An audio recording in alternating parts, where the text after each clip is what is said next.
Hi, I'd just like to talk in this episode in relation to building and pest reports. Normally, most contracts that one enters into will be subject to a building and pest report. Now, with respect to your building and pest report, one thing that is not always covered in them or by the building inspector is inspecting the electricals in a property.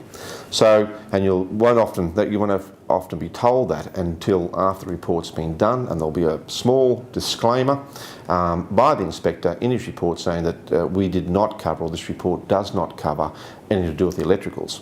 Now, we always advise our clients that when you approach an inspector or to engage an inspector to carry out an inspection of the property, you ask them, do you also inspect the electricals? Now, if they say no, that's fine, but just ask them, well, look, whilst you're doing the inspection, could you, and you're up on the roof, could you just have a look at that? And if in their opinion it needs further investigation, then you can engage an electrician to come out and do an inspection. I'll tell you why.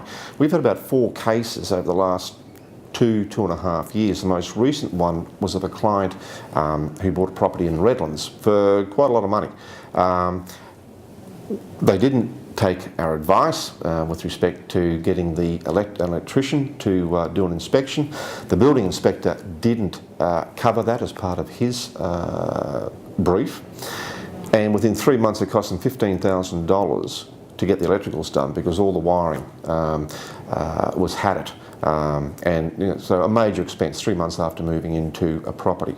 So there's another tip which could potentially save you thousands. Just make sure that at some point somebody has a look at the electricals in that house you're proposing to purchase. Another thing with respect to building and pest reports I always say is that if at all possible, I always suggest that you, the client, attend with the inspector when he's carrying out that inspection. For the simple reason that as and when he comes across potential problems, he's able to speak to you there and then about it. He can point out to you exactly where it is, and he might also be able to give you some indication as to what the cost may be to fix that.